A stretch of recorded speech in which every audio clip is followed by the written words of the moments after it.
Oh, Yay. hello. It worked. Well, Got it. welcome to Welcome back. another episode of Do You Like Us? So this is our second special episode that we're doing an interview, Brooke. I know. It's pretty crazy. It's very exciting. We have a really special guest today. Which we're really stoked. Special. Let me read a little bit about him. Michael Shahan is a licensed marriage and family therapist practicing out of Moss and Main Therapy Group in Kansas City, Missouri. Michael is best known for integrating the Enneagram into his therapy practice, helping his clients connect better with their inner selves, heal from past trauma, and accelerate their path to growth through self-compassion. Oh, amazing. You can find Michael on Instagram at Michael Shahan _therapy. So that's MICHAELSHAHAN _ to learn more about his therapy work, his Enneagram for Therapist course, and his international Enneagram meditation retreats. Oh my gosh. He also has a podcast called Same Time Next Week with a question mark at the end. Check it out wherever you get your podcasts. And we'll link it all below in the podcast subnotes as well. Absolutely. Welcome, Michael. Welcome. We're so excited to meet you. Thank you. I'm excited to do this. I love talking about this stuff, and I love podcasts. So why not? It was great. Awesome. Perfect. Put your hands together. That's what we bring to the people. Exactly. Give the people what they want, honestly. Exactly. Well, Michael, we love your Instagram. First of all, that's how we found you. Yes. Mm-hmm. We love the Enneagram subject in general. A lot of people don't know what the Enneagram is yet. It's still kind of a nuanced thing. Although I'm sure you can give us more background on how long it's actually been around. But I think most people are kind of just now discovering it. I've noticed like even in like talks at bars or just talks hanging out with people, Enneagram is popping up more and more. It's kind of crazy, Yeah, it's technically when you look at the history of the modern Enneagram, this is sort of like the third wave technically, but it's sort of the biggest and most mainstream it ever has been, and just growing all the time, and people learning more and more about it and how it can be helpful in growth, and it's awesome. Wow. Do you feel like a beautiful tool. Media, is that like the reason for it being so big? Yeah. I think so. Yep. I think people love it. It's love. I mean, it's social media, a great way to share information, and yeah, the Enneagram is such a powerful tool. I think just the more it spreads, the more it catches on, because it just makes sense. It does. Really resonates with people, I feel. It does. Yes, very much so. When we first discovered it too, we were talking about it and just talking about our numbers and being like, oh my gosh. That's right. It's like uncomfy how well this personality, how it nails your personality. It shows you some uncomfy things about yourself. For good. It's the end. It's for a purpose and it's for great things. But to see these parts of ourselves that we normally don't want to see or don't like can be uncomfortable. Oh, it's so true. For sure. I feel like reading through, the different Instagram posts or the book Enneagram numbers. Whenever I'm reading mine, I know it's my number because I feel defensive. Yeah, like the kids say, it gives you the ick. Are they still saying that? Or is it just too late? Exactly. Am I too late in this reference? Okay, I don't know. We have no idea, so you can say whatever. Okay, okay. Let's just pretend that that's what the kids say. Yeah, absolutely. Well, Michael, how did you discover the Enneagram? Yeah.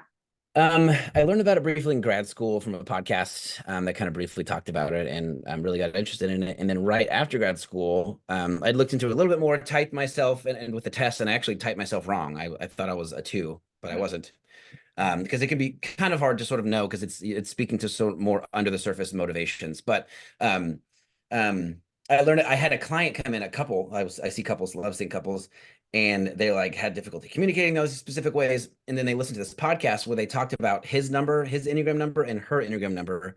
And I remember my client saying, my jaw hit the floor when I heard this. And I'm like, wow, that's why my husband does this? I had no idea. It makes sense now. And in front of my eyes, this Enneagram thing was creating communication and compassion and understanding with each other. I was like, this is doing my job for me. Like, there's something here. Yeah. And so just started researching it more and more, and looking into it, and reading and listening to podcasts and getting trainings, and just because it's just more and more, it helps so much with therapy work.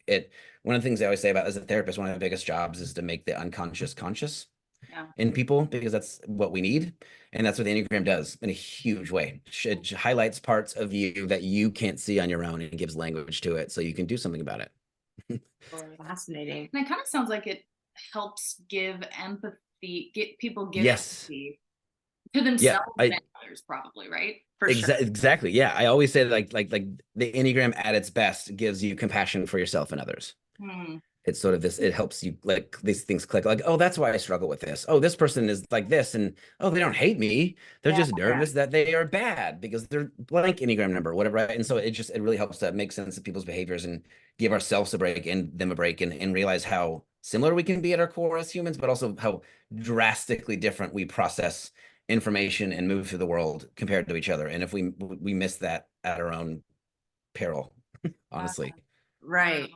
So what would you say the Enneagram actually does for us? Like, what are we actually learning from the Enneagram specifically? Yeah, yes, that's a perfect question to segue even into kind of like what the Enneagram is, if people have never heard of it before.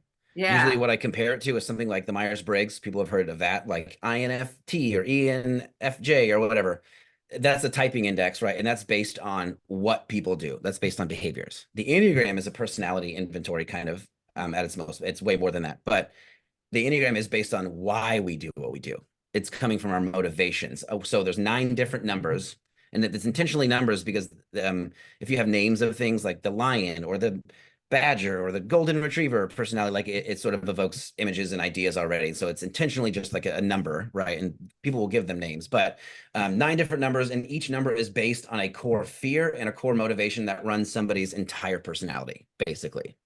That's the idea. And so it's why we do what we do. It speaks to that. And there's 9 different ways. And so not only that, but it's 9 numbers. So 3 numbers of 3, and it's based on how we take in information with our bodies, with our hearts, or with our heads more often. So kind of, that's at the core of what it splits into, this idea that we all tend to be unbalanced in one direction. So like, you aren't your Enneagram number. You aren't a 9. You aren't a 7. That's easier to say, and I language it like that. But the reality is the Enneagram is who you are not in a lot of ways. Your Enneagram number shows where you are unbalanced in the terms of personality, and which parts of your personality or ego, I kind of use those words interchangeably, which parts are causing problems and which parts you need to kind of work on and give attention to, sort of. Does that make sense? I don't know if that's too... It does. Okay. Yeah. And that's an interesting way of looking at it, that we're not. I didn't even think about it like that. Yes. No? Yep. It doesn't actually put us in a box. It kind of shows us the box we are already in, and sort of how to get out, kind of. Yeah, you aren't a 9. That's not who you are at your core. I mean, if I were to language it perfectly every time, but I don't have the energy for that, I would say something like, I'm dominant in 9 energy, or something like that. Because we all have all numbers in us. We all are humans and have very similar weight. Like, we all use our bodies to think, to know, use our hearts and use our heads, but some of us are unbalanced in different directions and tend to do different things with that, and creates personality strengths and personality difficulties, challenging points for everybody. So like, in a utopia, is the goal, the perfect person made in a lab, would be even of all things? Is that... That's a really good question. I don't know if I can even answer that, because I don't think it's in Right. So you're sort of asking, like, an egoless person would not have an Enneagram number. Like, if we could say that, if that exists, an egoless person, but that's not possible, right? We all have egos that are created from wounds early on that are trying to protect us, and they create a sense of identity. But like, but even theoretically, if all humans were to all of a sudden do like all their inner work and they're enlightened perfectly, and you had one of every number, they would still be different people. They would still come at things from their own sort of flavor, but it just more, but not the kind of negative reactive personality parts of that. Does that make sense? I've even heard the Enneagram people like the 9 facets of God or something. It's just like 9, like we all represent the best of 9 parts of humanity, and it's at our best. But I don't know. Does that make sense? Yeah. I don't get too woohoo with it. No. We are big fans of the woo woo. Okay. I'm a bit woo woo adjacent at times, for sure. Okay. And honestly, go ahead. Sorry. No, I think you asked a specific question, and I wanted to tie in the description. Did I answer your question that you asked a minute ago? I forgot exactly. How does it help, or what's the... And what are we learning about ourselves? I think. What are we learning about? Yeah. And so, learning a lot. And I kind of spoke to that a little bit in my answer, but I wanted, like, we're learning about our reactivity and our sort of ego patterns that are trying to protect us, but taken too far actually cause problems.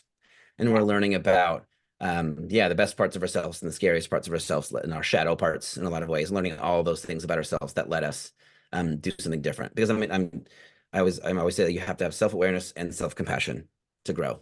One of only self-awareness and no self-compassion creates its own issues in somebody, and then only self-compassion but no self-awareness creates its own sets of issues. I really think both are needed, and the Enneagram can do that. I mean, people can use the Enneagram very non-compassionately. That's, you know, I think people are allowed to do that, but I like to combine both. I think it's so important. I don't think any of the growth and changing actually happens after awareness if there's no compassion. I really, really believe that firmly. Wow, that's interesting to even think of those two things that need to be balanced in order to understand one another in Yes. a better way. Yeah. It's all a Yes. balancing game, right? At the end of the day.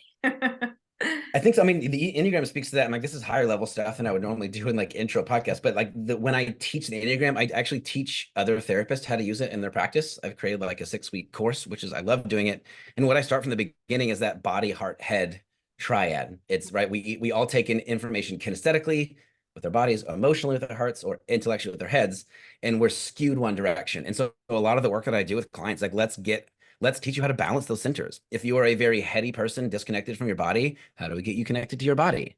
And because I really think we have everything we need as humans to prosper and do well and be resilient to trauma and things if we're accessing all three centers. It's just such a key piece of being our best selves.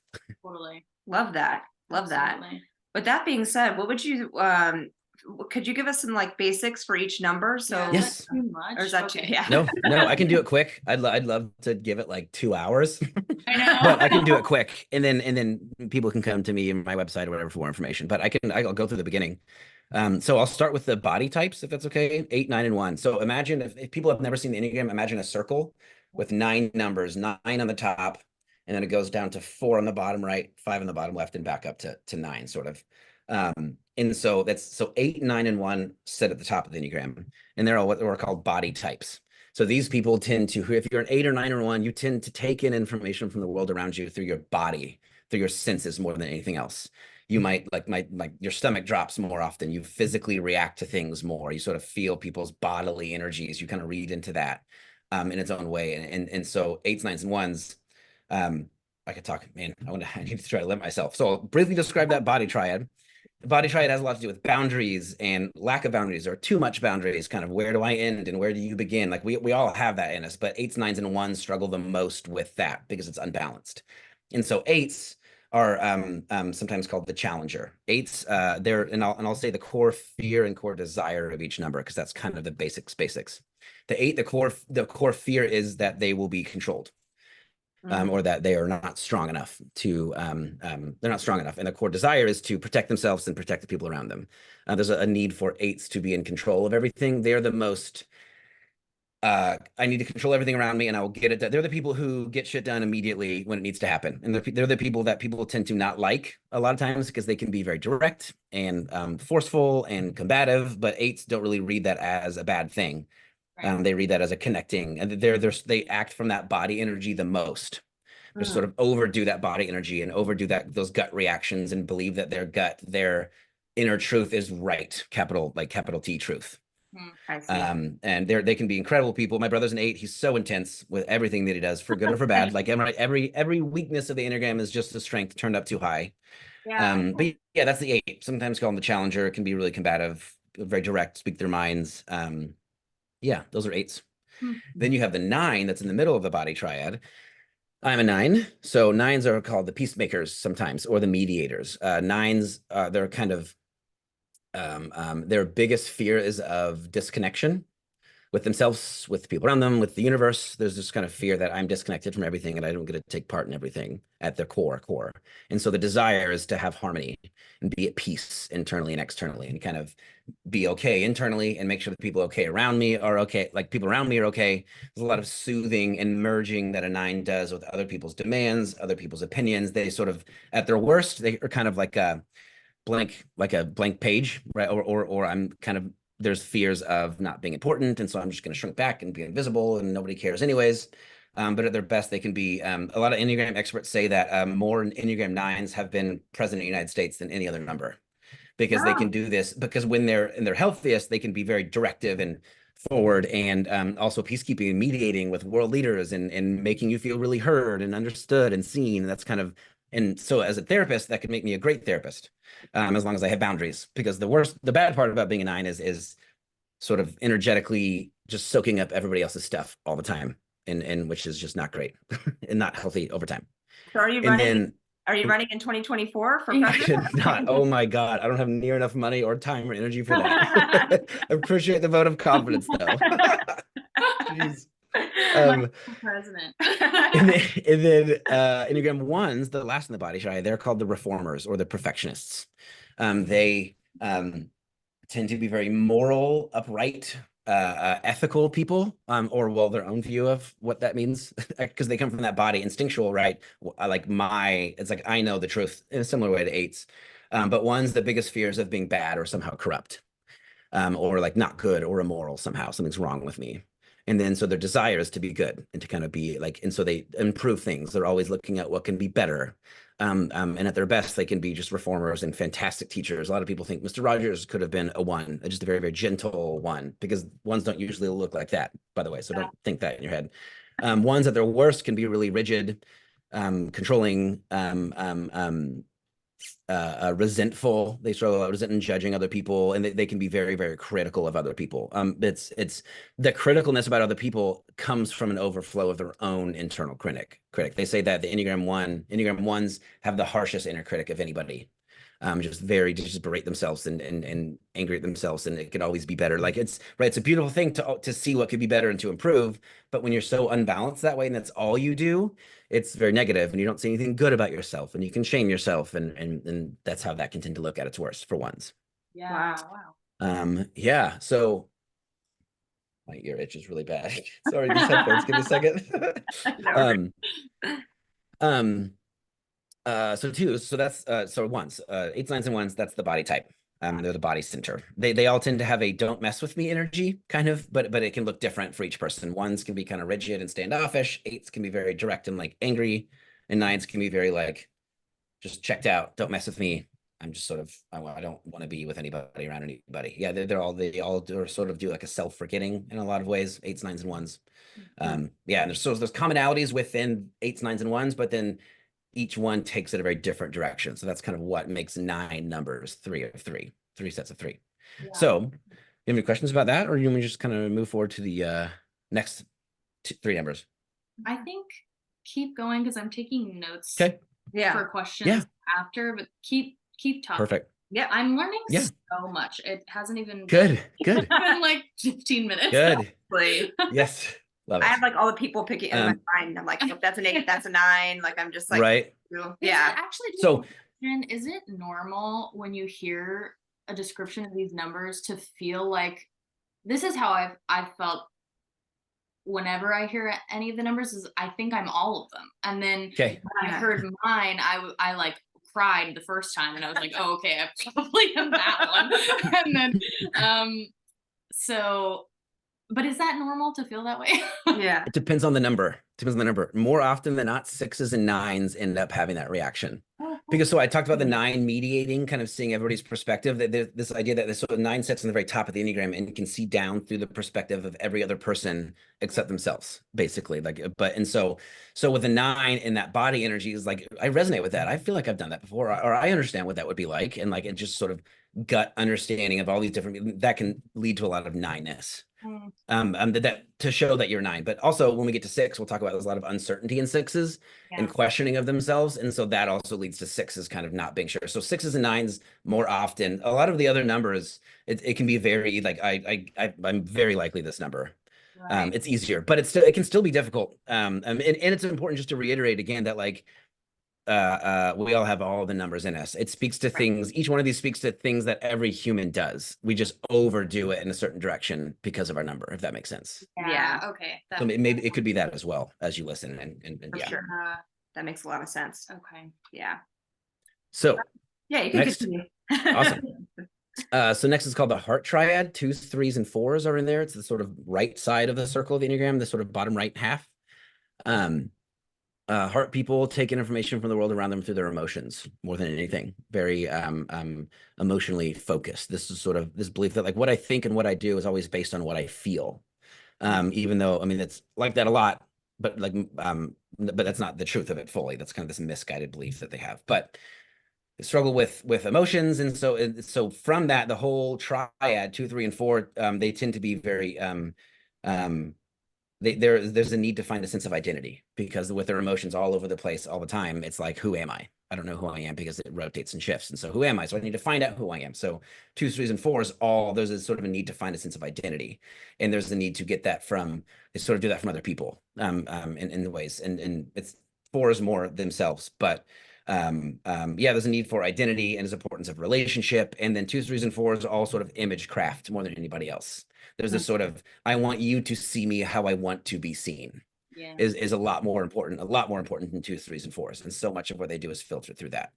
We need to sort of create a specific image. I mean, it's not that they're narcissistic or bad people, whatever. It's just another defense strategy that everybody like. That's you might hear me say that a lot today. Like, any of these things that I'm saying about these people, it's not coming from a place of judgment as good or bad, morally right or wrong. It's just that's culture tends to say your coping mechanism is worse than yours, unfortunately. But I don't really see. I think it's very unhelpful to see it that way. By the way, Yeah, I agree with that for creates sure. shame and stuckness and all sorts of not fun things.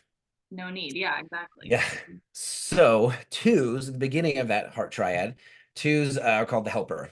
A lot of times they tend to try to get their identity mainly from other people, kind of externally. Like I want to be liked. I want to be in a relationship. At the core of a 2, there's a deep fear that who I am is that like my heart isn't really connected to everybody else's. Everybody else gets to take part in this and be connected and growing and thriving, and I'm over here kind of on myself, very alone. And there's a fear of the biggest fear of a 2 is being unloved. And so a 2 tends to the fear is that so the desire is to be loved, and they sort of erase. They can sort of compartmentalize parts of themselves that they think other people won't like. And I need to be likable, and I need to be warm and friendly and helpful to you so that you keep me close and like me. Because if I'm not helpful, what value do I have? Is like one of the core struggles of a 2. Yeah. Culturally, in our culture, women are sort of conditioned to be 2s. And so a lot of women can see themselves as 2, but that's a whole nother topic of the Enneagram. Like, what's the cultural overlay that I've learned, and what's my personality, and all this stuff.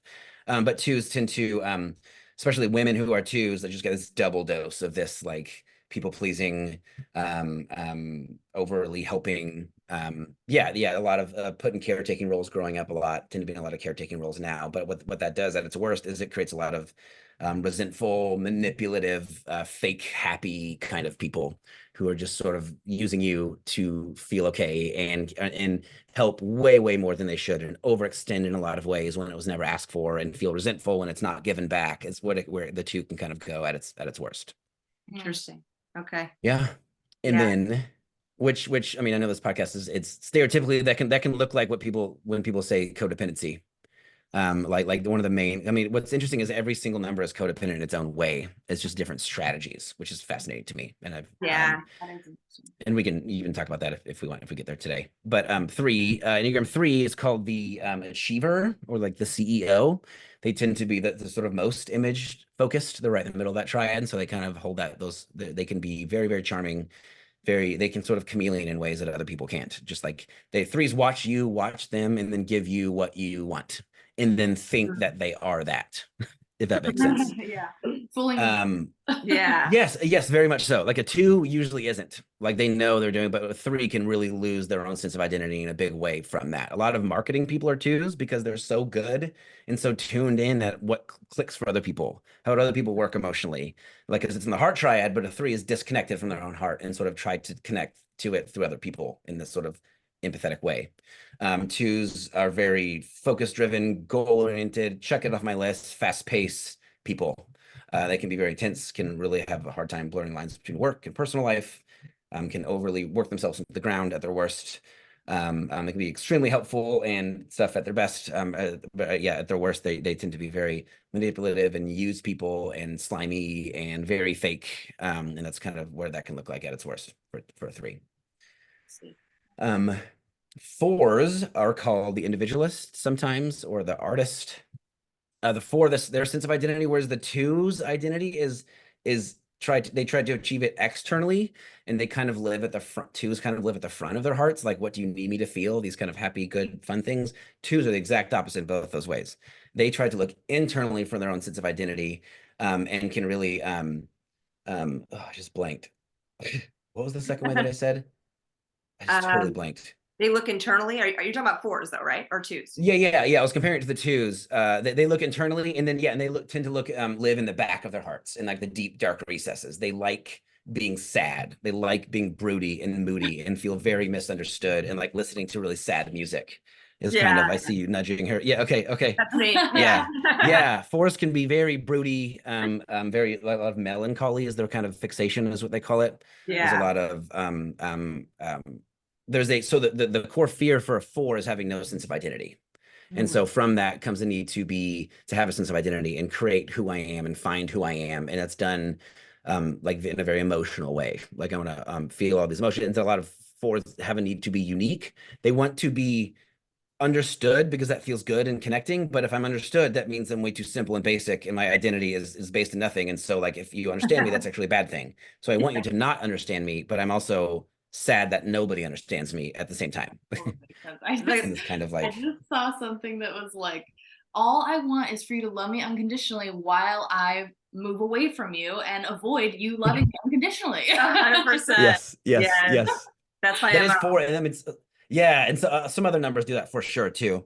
But fours can do this thing where they sort of ramp up their emotions. Like, they're mad at somebody, they just keep thinking about it and fueling it. Or if I'm sad, I will just keep thinking about it and giving it more fuel and imagine scenarios that hurt my feelings, and kind of they sort of ramp up their own emotionality in order to kind of find this connection that they feel like they lost with what's real, what's beautiful, what's like complete in a lot of ways.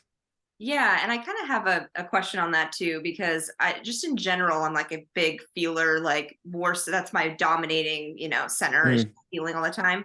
So like I always joke about how like Megan, when she sticks her mind to something, like she can just do it. She has discipline to do it. Mine is like, if I'm not feeling it that day, I won't do it. Like if I need to eat healthy or go work out, but if I'm not in the mood to do it, that dominates my decision moving forward. Yes. That's a very four thing. It's yeah, very, and it's also a 9 and 5 thing. Those three numbers are what's called the withdrawn triad, and their body center, the moving forward center, is repressed. And so it can be very, very difficult for 9s, 5s, and 4s to get started on anything or to keep moving with something if they don't, like in the 4s, especially, like if I don't feel like it, or if it doesn't feel authentic to start something, like I won't do it. There's such a need for 4s to be authentic and quote real, whatever that is. But what they end up doing at their worst is like, I'm trying so hard to create my authentic self that I'm creating something new, and that isn't my authentic self, and I lose touch with that. And at their worst, fours can be very elitist and think and very hot or cold, very very like elitist in a lot of ways. Think they're better than you, but also in the next moment think they're way worse than you, and I'm such a piece of garbage, and like it can vacillate back and forth really quickly for fours. Yeah, accurate. Pretty accurate. Yeah. Okay. Oh my gosh. Interesting. So that's any questions about that's the heart triad. So the 2s, 3s, and 4s, they have their similarities, right, again, but they sort of handle those things in their own unique ways. Any questions or anything? Well, so you said that codependency kind of shows up in all the numbers, but would you say codependency is most shown up in the heart triad? Would you say that, or?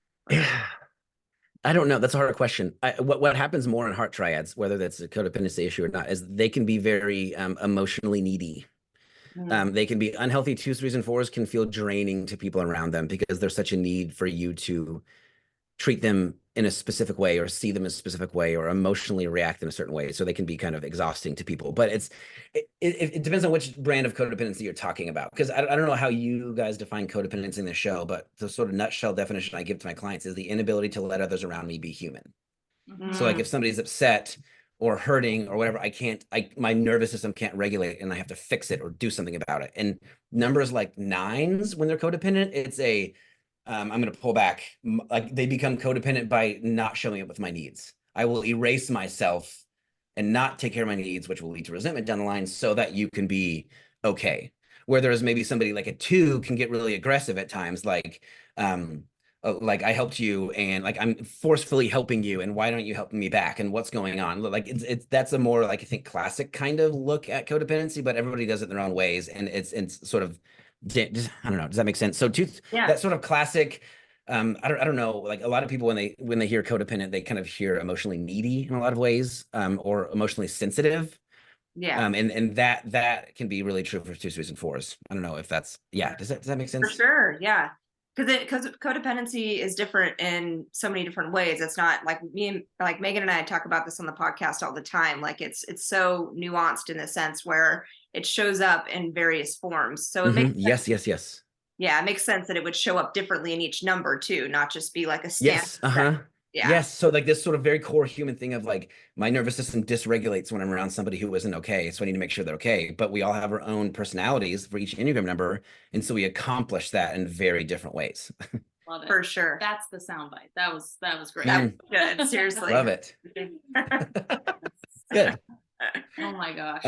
Yeah. So 2s and 4, I want to move on to the head triad. Yeah. Last but not least. Okay.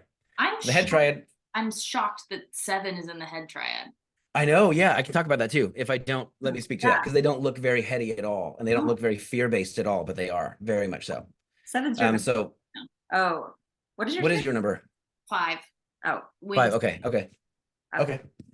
Sorry, So I'll you out. no, that's okay. That's okay.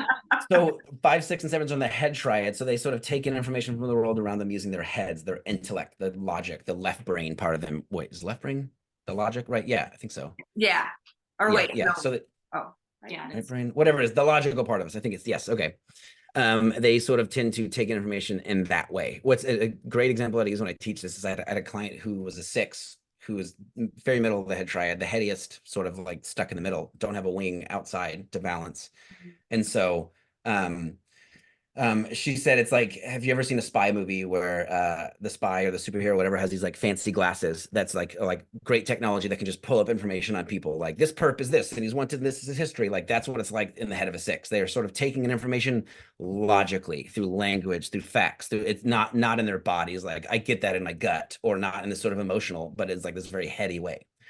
Is how they're taking information a lot of. And so in the sort of main struggle for 5, 6, and 7, there's this need for safety and security, and the sort of overriding emotion for 5, 6, and 7 is fear. I don't think I said this earlier. It's sadness or shame, depends on who you're talking to, for the heart triad, and anger for the gut triad or the body triad. Sort of the emotional path of least resistance, but they all handle it in different ways. So 5, 6, and 7s are all head types. There's a need to kind of understand things, know how things work, kind of have knowledge, have experiences. Sort of I am what I have in a lot of ways. What else about the head triad? Yeah, very so yeah, we'll start 5s, or they sort of take, they are part of that withdrawn triad that I talked about earlier, 9, 5, and 4.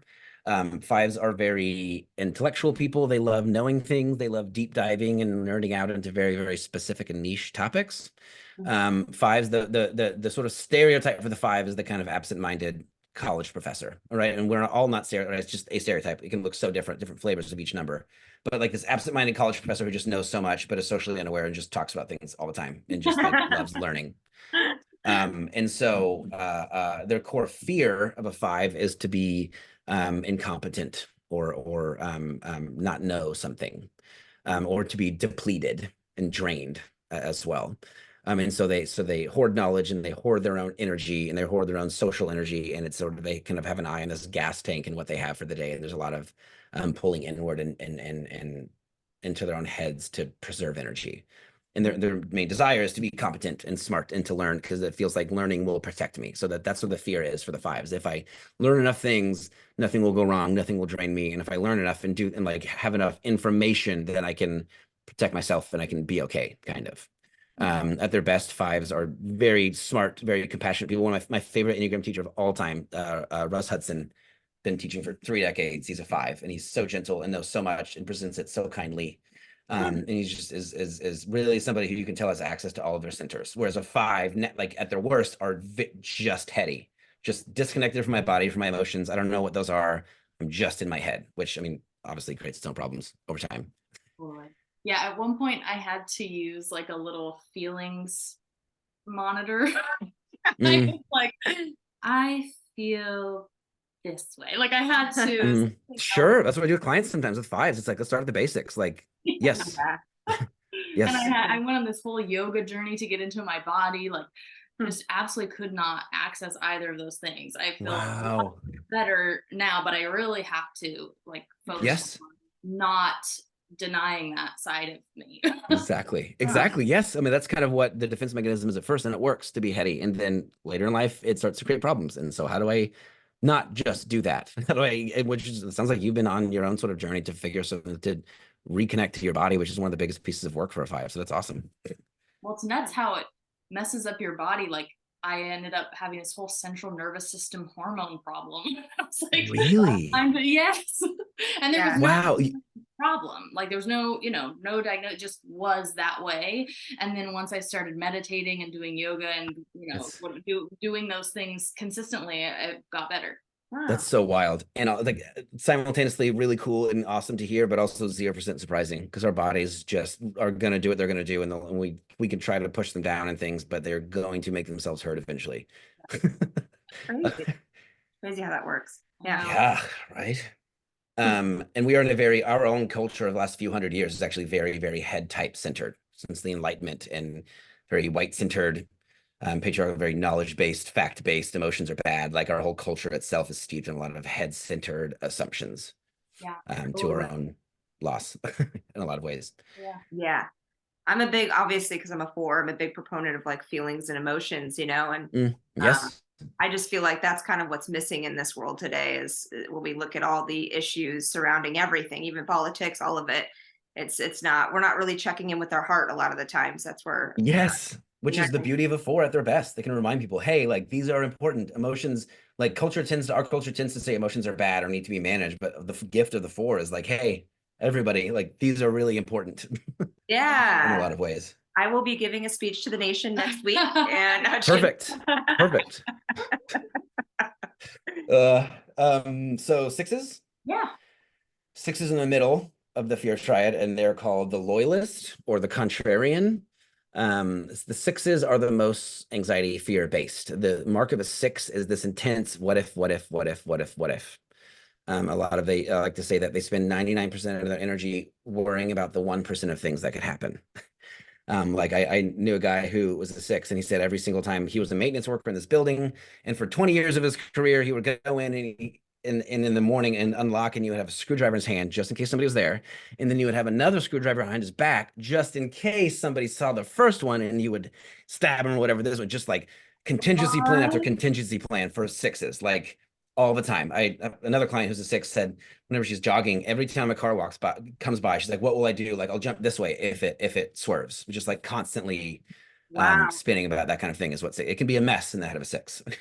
And 6s, more than any number, can look more different than each other. You can have 3 6s who are so different looking on the outside, but are still 6s when it comes to the 6 that's sort of the most that way. One of the early authors of the Enneagram as we know it today said that he said he could have done 3 separate chapters on the 6 alone. And I think it's because humans do so many different things with fear: fight, flight, freeze, you know what I mean? So they're so fear-based. So you can have some 6s, they tend to lean toward the counterphobic side of things. And so they say the more fear-based, more I'm nervous, I need your opinion, I don't make decisions, analysis paralysis. And then you have the other end of the 6 that looks more, nobody's completely just at this end, right? But on the whole other end is a phobic 6. Oh, wait, sorry. The first thing I said was phobic 6, the more fear-based. The other end is the counterphobic 6. It's I'm scared. Let me show you how not scared I am. Let me show you, like, I'm gonna puff up my chest, beat my chest to show you that I'm not scared. But it is coming from a fear. Like it can be very chaotic and very intense and angry. A lot of on that side. So like I had a client once who was a counterphobic 6, and he just realized one day he would always say he's not afraid, but he said I'm actually afraid of being afraid, and so I need to not be afraid, but it's still coming from fear. Wow. It's a lot of people who say don't be afraid, you're not supposed to be afraid, don't be just like those people are a lot of times 6s and are projecting their own sort of fears and not wanting to be afraid because they are afraid. Does that make sense?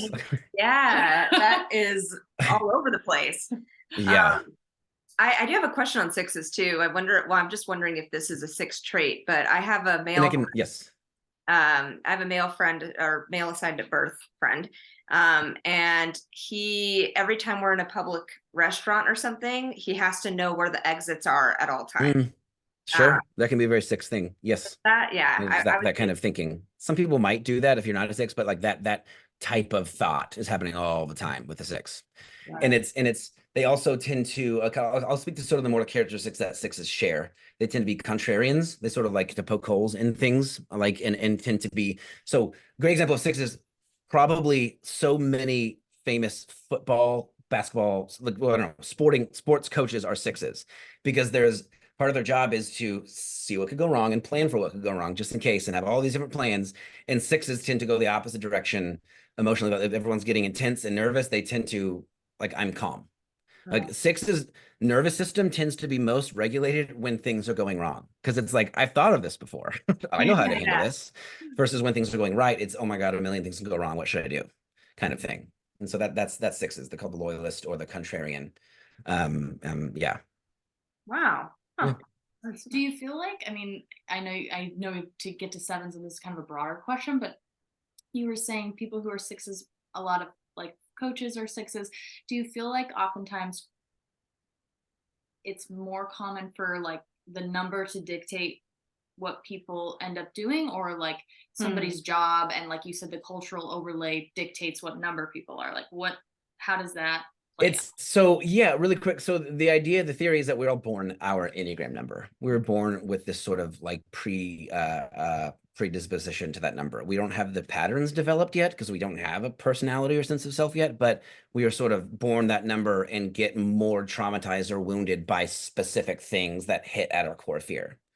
And so, does that make sense? Kind of like the whole born or not born or made question thing. And so a lot of people, everybody finds them. I mean, I'm a therapist, and I'm a 9 who's a peacekeeper. So like, I mean, we will be drawn, we are drawn toward careers that meet our own personality, ego needs already. So it's always going to line up with that, I think, for good or for bad.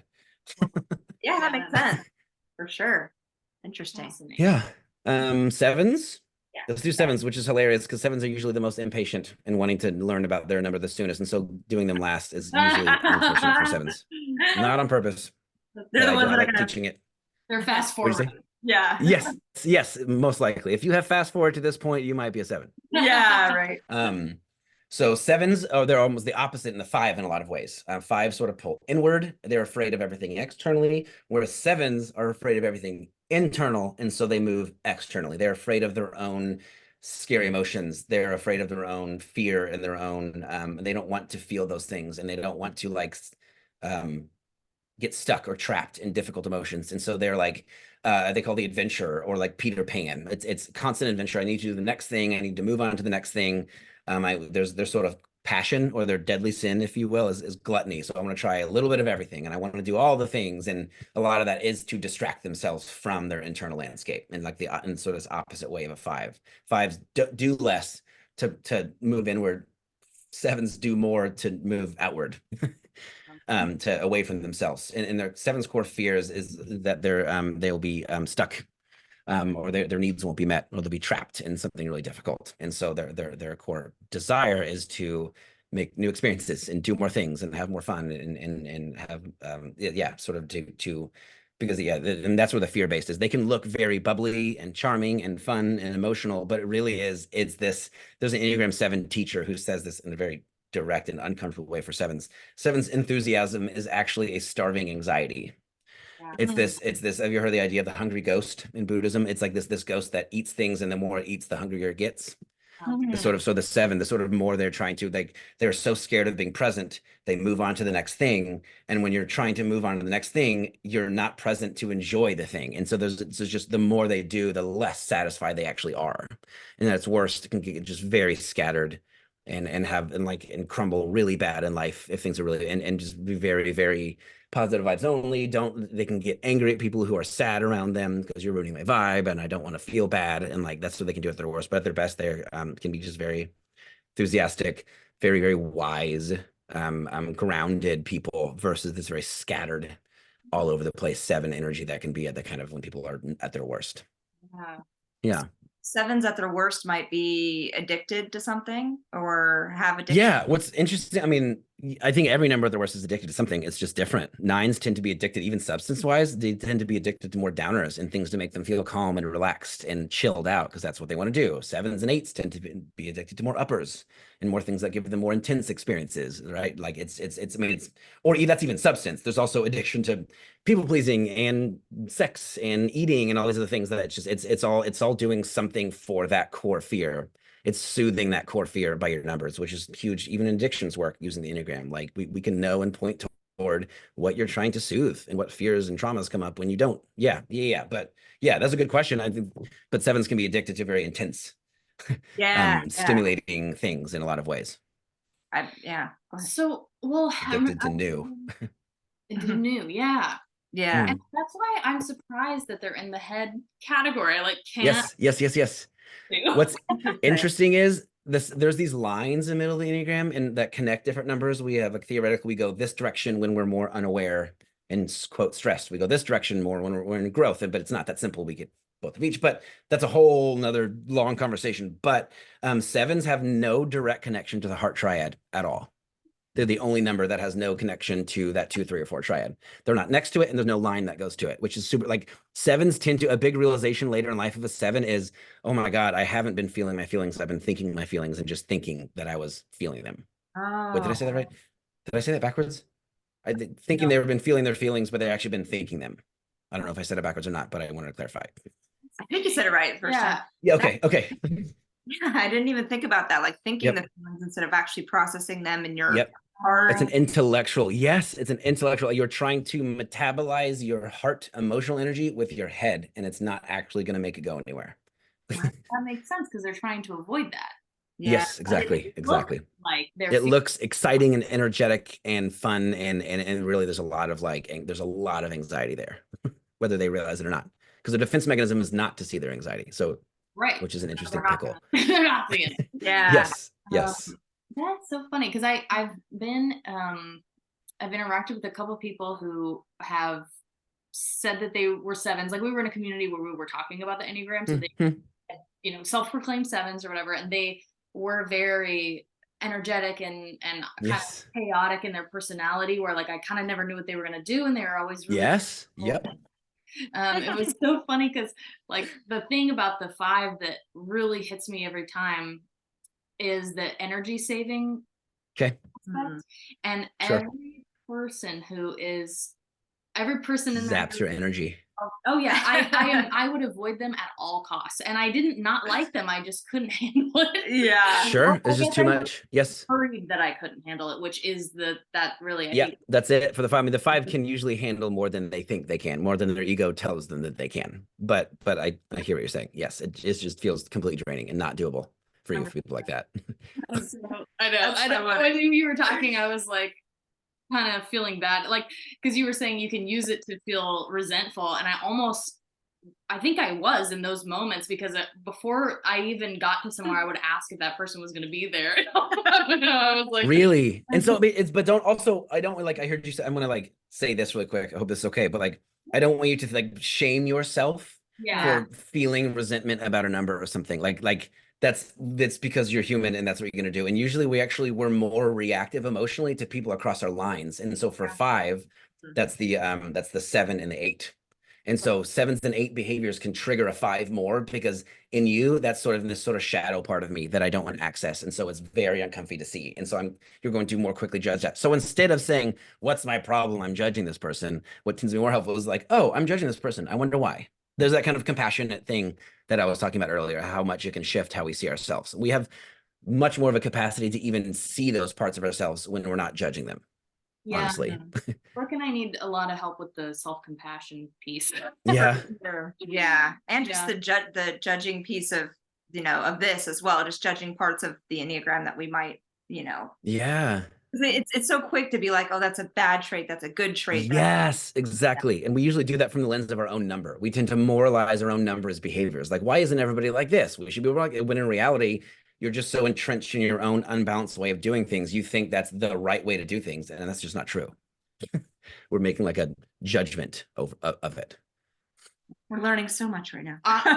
Honestly. Yeah. I mean, how do you feel like understanding your number can help you, I mean, to tie it into codependency, because I was thinking, Yes. like, how do you think it can help identify your Mm, possible codependent, traits, and then help you reduce them? Yeah. yeah, that's such a good question. I could talk a long time about that. I know. The big one. Yeah. Yeah, I don't even know where to start. I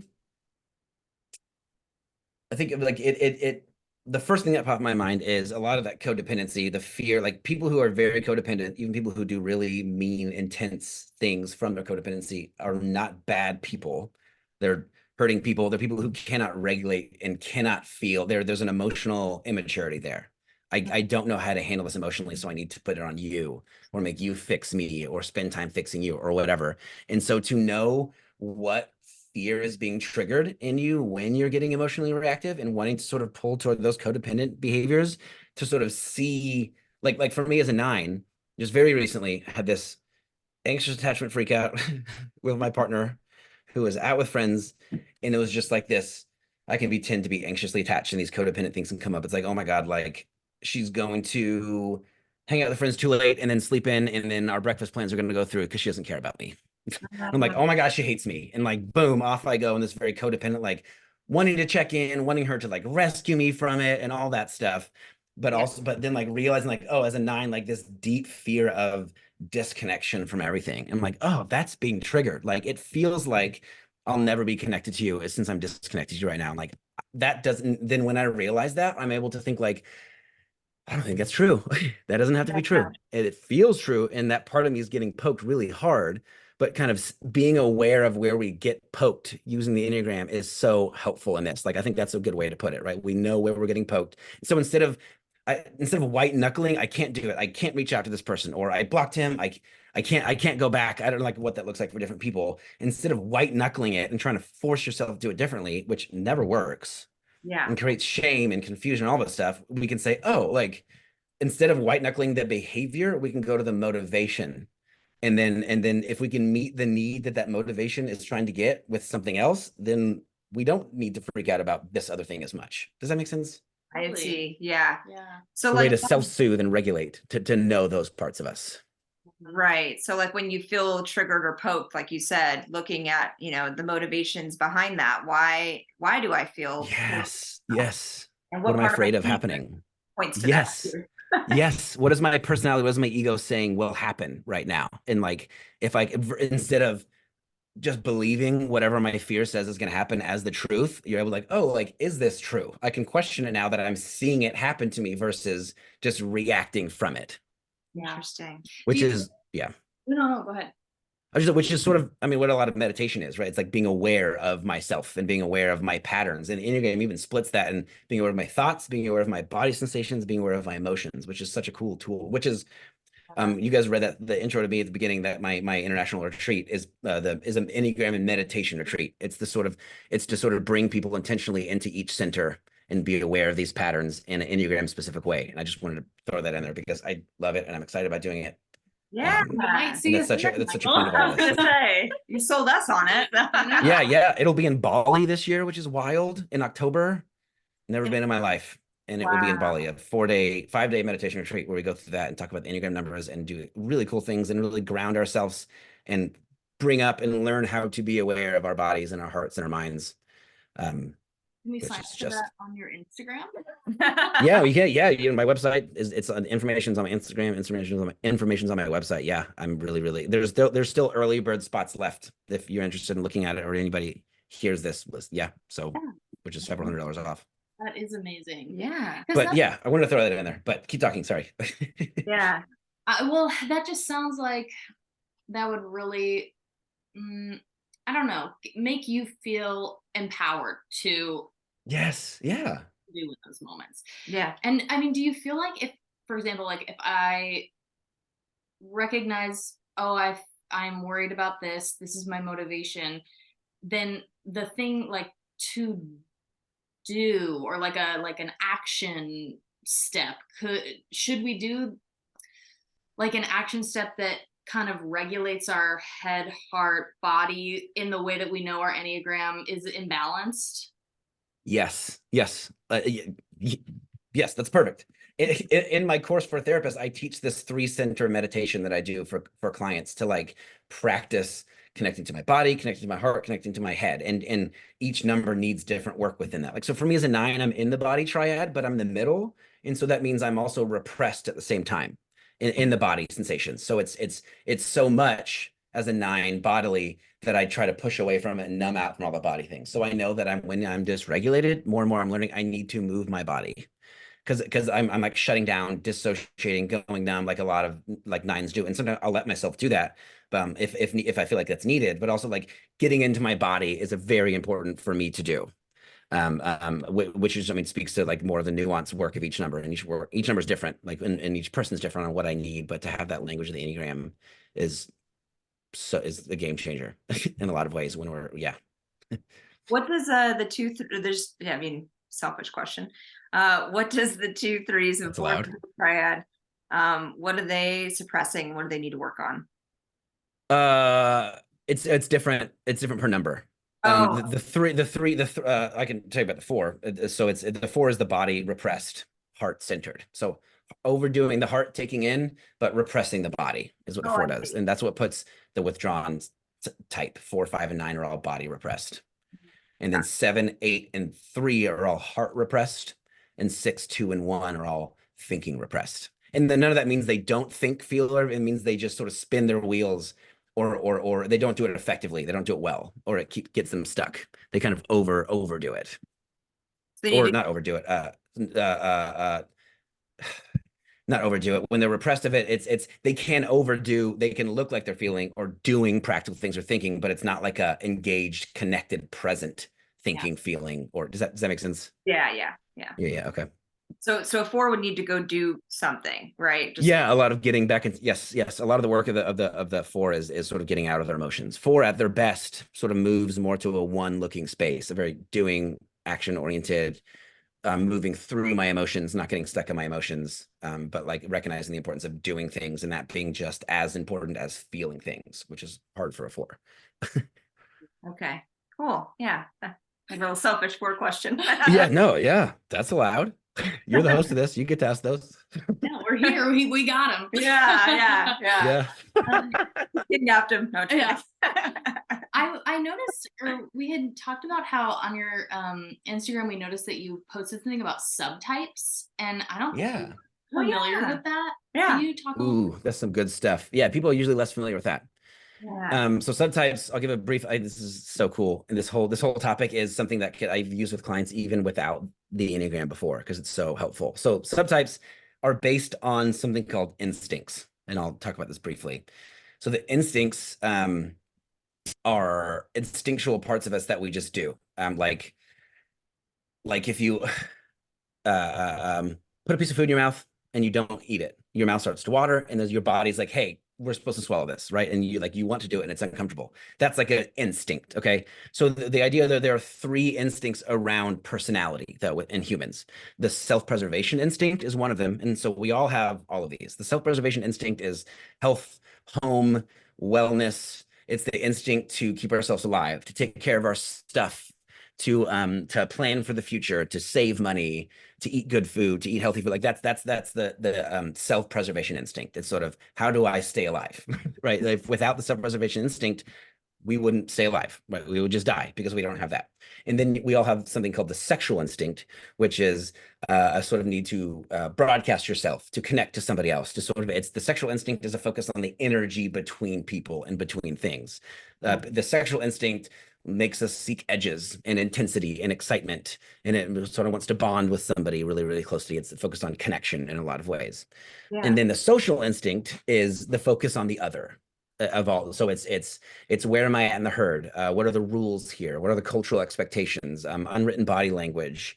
Kind of it's do I belong in the herd? What are the rules here socially? How do I belong here? Right? It's the social instinct. So we all have all 3, but just like the centers, they're all unbalanced. The theory is that one of those tends to be dominant, and then one of them is repressed. And the dominant one, we're almost manic with it. So I'm social dominant. And I think, and so meaning I can almost I'm always thinking about, like, I find myself asking the question, like, what do other people do here? Like, what are other people wearing? What should I do? Like, what do other people think about things? Like, what am I supposed to do here? If I go to some very new city or culture, I can panic because I don't know the rules. And it's almost overly, right? And it's, I'm always thinking, like, is this like on a walk, like going around this circle on this pond, somebody's coming the other way. And every time I'm like, are they gonna look at me? Should I look at them? Should I look away? Like, what should I do here? It's like other people just don't give a shit about that. But I could like overly focus on that. And so, and then, so one's dominant. And so all those behaviors are kind of ramped up too much. And then one is repressed or blind, meaning we don't act on it. So I'm self-preservation blind. And so it creates a stacking is what it's called. So my stacking is social at the top, in the middle is the sexual, meaning I kind of almost have more free use of that because it's not blind and it's not manic. And then my self-preservation at the bottom, meaning budgeting for me has historically looked like plugging my ears and hoping everything's going to be okay. I can ignore my bodily needs a lot. I don't eat well. When I'm not paying attention. I'm clumsy. I don't take care of financial things like I should. I stresses me out. I don't want to pay attention. Does that make sense? And so what subtypes are is so many, right? We can talk about just that all day. I've talked to that with clients. If a couple system, one person's dominant in one and the other person's repressed in that same one, it causes issues in relationships. So that alone is a beautiful topic to bring up. But what it does is they create 3 different subtypes per Enneagram number based on what your dominant instinct is. So 9s, you can have a self-preservation dominant 9, a sexual dominant 9, or a social dominant 9 in every number. So it creates 27 different subtypes. So 3 subtypes under the umbrella of each Enneagram number. Does that make sense? Yeah. And some people will even go to all 59, 57 different stackings as well. But I think that's now that people teaching that it's very subjective. Like when you get that deep into it, it's not as prescriptive as a lot of Enneagram stuff. But yeah, that's what subtypes are. And it creates if you have 3 9s in the room and one of each, they can look like pretty different people in their own ways, but there's still a core 9ness to them. So that's what subtypes are, which can really just further help map out growth work for people, honestly, is what that kind of can do at its best. Shift and change throughout your life? Yeah, that's a great question. A lot of people think it can. I tend to think that your blind one is the one that stays more blind, and sometimes the other ones can shift. Some people, there's a lady I know who's doing a lot of research on sexuality, the Enneagram, and she's actually finding out that when people get in a new relationship, their sexual instinct can actually bump up to the higher one briefly, which can be jarring when it goes back down and their partner's expecting them to have this, which can create its own issues. But like, yeah, so it can move and shift. And if and their instincts, they're meant to keep us alive. And so if things go really, I think over COVID, some other sort of teachers and I have talked about this, like over COVID, I think everybody in the whole world, their self-preservation instinct just shut up in a lot of ways because I'm afraid and like that part of me keeps me alive. And so I need to kind of ramp that up just naturally, sort of. So it can shift and change, but how I teach it at least is that our blind one is the one that is always the most blind and can take the most work to do something about it. So interesting. And even it just sheds a lot, like it helps a lot with if you already know your number to know those subtypes, it knows how to go about approaching, like just being aware of where you might be the blind one, so to speak, of where you might. Yes. And it can help clarify type too, because there's also the idea that there's one, it's called a counter type for each number. So for 9, I'm a social 9. So I'm what I'm called the counter type. So the need for a 9 to kind of shrink back and be invisible and sort of step back is almost counter to that social instinct of I need to be involved, I need to take part, and you know, so it can work. So I can look different than the stereotypical 9. And there's one counter type for each number. And so sometimes if people are having a hard time typing themselves, and for me as an example, I thought I was a 2 for a long time, and then I thought I was a 7 for a while. And then I realized it was a 9, and the social 9 can look very 7-like and very 2-like. And so knowing your subtype can help clarify your own Enneagram number as well, honestly. And I was kind of thinking of like the zodiac signs too, like with the zodiac birth charts, you know, and knowing your sun rising. Mm-hmm. Kind of the same thing as like, because a Cancer sun sign might not always look like a Cancer. They might act like a Sagittarius, or, you know, not to say that I'm comparing this directly to the zodiac, you know, chart, but I think it's interesting because it's like there's subtypes of the same idea. Kind of the same idea. Yeah, I think people like to define ourselves into. Yeah, I don't know. I don't think I know enough about zodiac astrology stuff to speak to that, but I think I don't know. I didn't know that there could be different because of these signs, but if that's true, then yes, it's similar in a way, sort of categorizing in its own way. Yeah. That's interesting. Cool, it is. And I feel like, do you feel like you'll look maybe like a different number to yourself or other people if you are like, I'm asking this because I feel like I really struggled with people pleasing codependency, and I looked different to other people than I did to myself when I was alone. Sure. Yes. So I Yes. think people were surprised that that was my number. That's a good point. Yeah, that's a great point, which is exactly why usually people say not to type other people. Right. Like which people do it a lot, and but I think it's so often comes from around projections and around, or people type actors or famous people. It's like you know the life that they're presenting to you, but like you don't actually know, which is where a lot of the sort of ethical issues of the Enneagram, like, is it okay to type people? Or is it okay to type kids or whatever? I'm always encouraging, like, if you're frantically needing to type somebody else, then like my question next is like, why is that so important to you? What's Yeah. going on with your personality that makes that feel important to you? Like, it's always with clients, and when I teach, it's comes back to your own self-work every time, I think, because you have way more control over that. Yes. That's a good point. 100%. Yeah. I need to remind myself of that. I know. I'm like typing. Yeah, people. that can be a very codependent thing of like, I need to help these other people and do these things for them, and it can be, yeah, which is just not helpful for us in the long run ever. I mean, when it's done reactively, that is. Well, okay, one more question. You've been so generous. Yeah. Yeah. I was thinking, when you were talking earlier, saying that all the types are codependent in their own ways.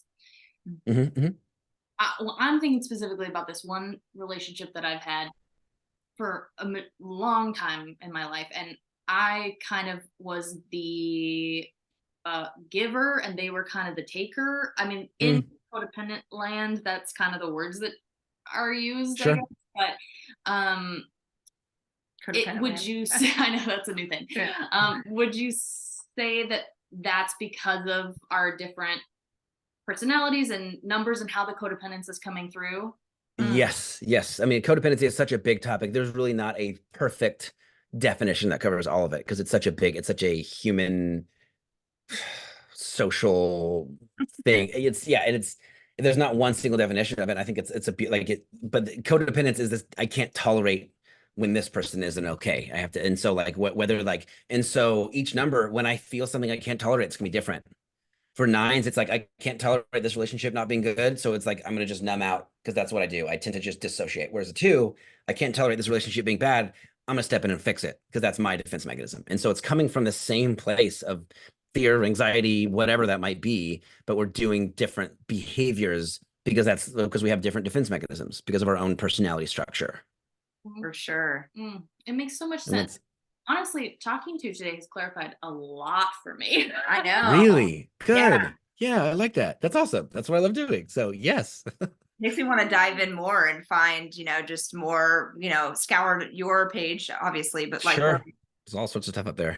More into detail with this stuff. It's interesting. Yeah. And if, I mean, I do my Enneagram therapist course is coming up in April. It's a 6-week live thing, and I'm actually working on, I haven't really told Instagram this, but I'm working on a recorded version of it. Kind of like an evergreen version that you can join when I do the live course. It'll be more coaching and discussion versus the learning that you'll do watching the videos before. So super excited about it. I go into so many of these concepts, every single number, very detailed, hours and hours and hours of video. So if you I've had people who are pastors, social workers, teachers, nurses sort of take that. It's more like an Enneagram for healers in a lot of ways, geared more toward therapy than the last module. But yeah, if you're interested, check that out if you want to dive deeper. But also, my Instagram has so many resources on it, and my blog on my website has lots of blogs and on Enneagram content. So yeah, that's always there too. Great. Well, thank you so much again for your time. We really can't thank you. Our listeners are going to love this. We loved it. Yeah. So thank you so much. And I think we just have one final question for you. We do, Michael. Do you like us? Yes, I do. We win. We win Michael's love. You win. You did it. A+. You can be happy now. It's so hard. Oh man. All right. Well, thank you. You have a wonderful rest of your day. Yeah. Thanks. You guys too. Appreciate it. Thanks so much. much. All right. Thank you. Bye.